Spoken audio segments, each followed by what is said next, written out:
कालका जी सीट पर लड़ाई जबरदस्त है। दिल्ली की सीएम आतिशी के खिलाफ कांग्रेस प्रत्याशी अलका लांबा के आक्रामक चुनाव प्रचार ने इस सीट को और ज्यादा दिलचस्प बना दिया है। सबसे बड़ी बात तो यह है कि यहाँ कांग्रेस आपका ही नहीं बीजेपी का भी नुकसान कर सकती है। त्रिकोणीय लड़ाई में फंसी दिल्ली सीएम आतिशी क्या कालका जी सीट निकाल पाएंगी? नमस्कार, आप देख रहे हैं 7 टीवी भारत। मैं हूं आपके साथ सुशील गिरीश। 7 टीवी भारत के खास प्रोग्राम न्यूज मिनट में आपका स्वागत है। वीडियो में आखिरी तक बने रहिए। दिल्ली विधानसभा चुनाव में जिन सीटों पर सबसे तगड़ा मुकाबला है, उनमें अगर पहले नंबर पर नई दिल्ली सीट है तो दूसरे नंबर पर कालका जी का नाम लिया जा सकता है। यहाँ से दिल्ली की सीएम आतिशी चुनाव लड़ रही हैं। उनका मुकाबला भारतीय जनता पार्टी के रमेश बिधूड़ी और कांग्रेस की अलका लांबा से है। दिल्ली की राजनीति को जो समझते हैं वो जानते हैं कि रमेश बिधूड़ी और अलका लांबा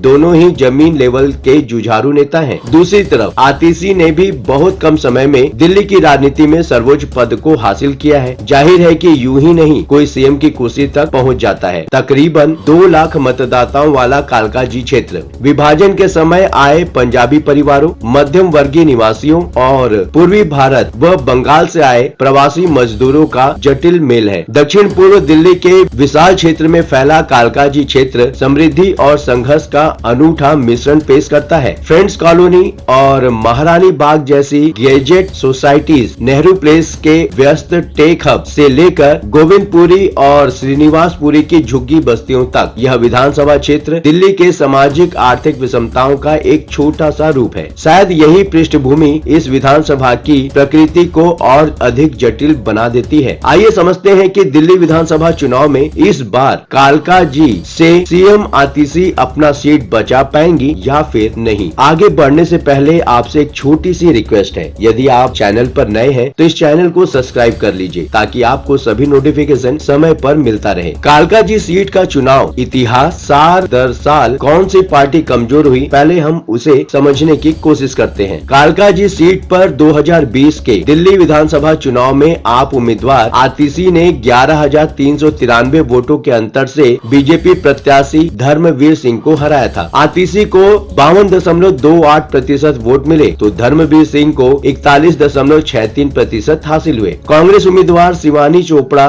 सिर्फ 4,965 वोट यानी कि 4.64% के साथ तीसरे स्थान पर रही। 2015 की बात करें तो 2015 के चुनाव में आप उम्मीदवार अवतार सिंह कालका जी सीट से जीत हासिल की। उन्हें 51.7% वोट शेयर के साथ 55,104 वोट मिले। भाजपा उम्मीदवार हरमीत सिंह कालका को 35,335 यानी 33.16% वोट मिले और दूसरे नंबर पर वो रहे। अवतार सिंह कालका जी ने हरमीत सिंह कालका को 19,769 वोटों के अंतर से हराया था। आतिशी को 2020 में 55,897 वोट मिले थे, जो 2015 में आपके अवतार सिंह को मिले वोट से सिर्फ 793 अधिक है। इस अवधि में कांग्रेस को 8,587 वोटों का नुकसान हुआ, जबकि बीजेपी को 11,269 वोटों का फायदा हुआ था। 2024 लोकसभा चुनाव में बीजेपी ने यहां से 12,000 वोटों की बढ़त ली थी। जाहिर है कि इसका सीधा सा मतलब ये है कि साल दर साल यहां आम आदमी पार्टी कमजोर हो रही है। रमेश बिधूड़ी को क्या कंट्रोवर्सी का लाभ मिलेगा? कालका जी सीट से बीजेपी प्रत्याशी रमेश बिधूड़ी पर अक्सर जिह्वा के बहक जाने का आरोप लगता रहा है, पर उनके माफी मांगने का अंदाज अलहदा है, इसलिए लोग जल्द ही उनकी बातों को भूल जाते हैं। रमेश बिधूड़ी ने आतिशी को अपने सरनेम बदलने पर घेरा था। इसी तरह उन्होंने एक दिन आतिशी को हिरनी भी बोल दिया था, पर इस तरह के विवाद से रमेश बिधूड़ी के वोटर्स पर कुछ प्रभाव नहीं पड़ने वाला। अलबत्ता आम आदमी पार्टी के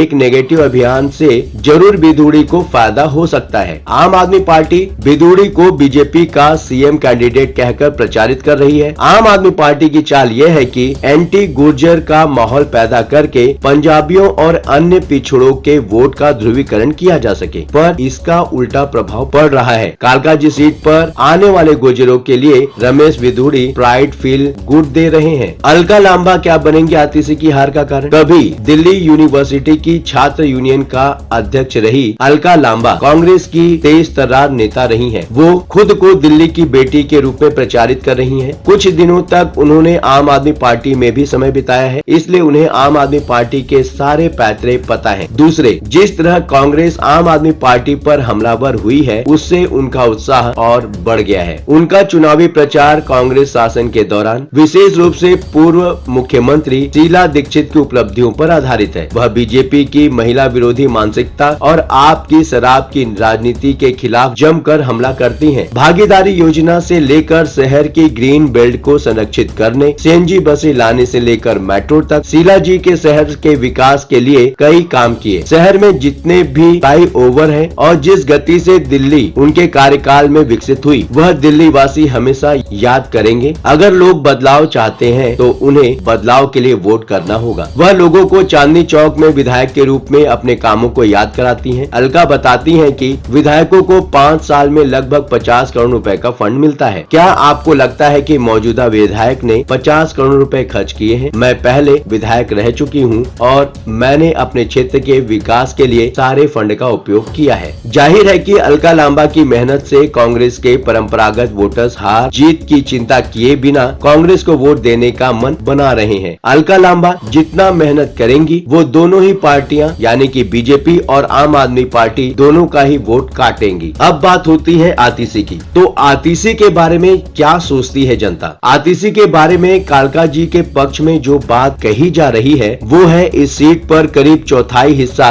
पंजाबी वोटर्स का है। पर हरियाणा में जाटों के मुकाबले जिस तरह बीजेपी ने मनोहर लाल खट्टर को 10 साल सीएम बनाए रखा, उससे पंजाबी यानी कि खत्री और अरोड़ा समुदाय को बीजेपी अपनी घर की पार्टी लगने लगी है। दूसरे, दिल्ली प्रदेश बीजेपी अध्यक्ष वीरेंद्र सचदेवा भी पंजाबी समुदाय से ही आते हैं। इसलिए ये कहना कि सारे पंजाबी वोट आतिशी को जाएंगे अतिशयोक्ति ही होगा। आतिशी को मुख्यमंत्री होने का फायदा मिल सकता था, पर जिस तरह अरविंद केजरीवाल ने उन्हें टेम्परेरी मुख्यमंत्री कहकर तौहीन की है, उसका गलत असर भी पड़ सकता है। दूसरी तरफ लोकसभा चुनाव में बीजेपी को कालका जी की जनता ने 1200 वोटों से बढ़त दिलाया था। यही नहीं, नगर निगम चुनाव में भी यहाँ की जनता का वोट बीजेपी को ही गया था। मतलब कहीं न कहीं लोगों में नाराजगी तो है। इस विषय पर आपकी क्या राय है? वर्तमान समीकरण जिस तरह बन रहे हैं, क्या इशारा कर रहे हैं? अगर आप कुछ कहना चाहते हैं तो कमेंट सेक्शन खुला है, आप खुलकर अपने विचार हमसे साझा कर सकते हैं। चलते चलते ये बात भी बताना जरूरी है कि 7 टीवी भारत अपने दर्शकों के साथ और सूचनाओं के लिए हमेशा खुला है। यदि आपके आसपास कोई महत्वपूर्ण घटना, दुर्घटना, भ्रष्टाचार, प्रेरक प्रसंग, वृत्तांत, सामाजिक मुद्दा या अन्य कोई मामला सामने आए तो कृपया उसे हमारे साथ साझा करें। हम आपकी गोपनीयता की पूर्ण सुरक्षा का आश्वासन देते हैं। आपके योगदान से हम बेहतर और सारगर्भी समाचार प्रदान करने में सक्षम होंगे। ये प्लेटफॉर्म है जनता का, आपका,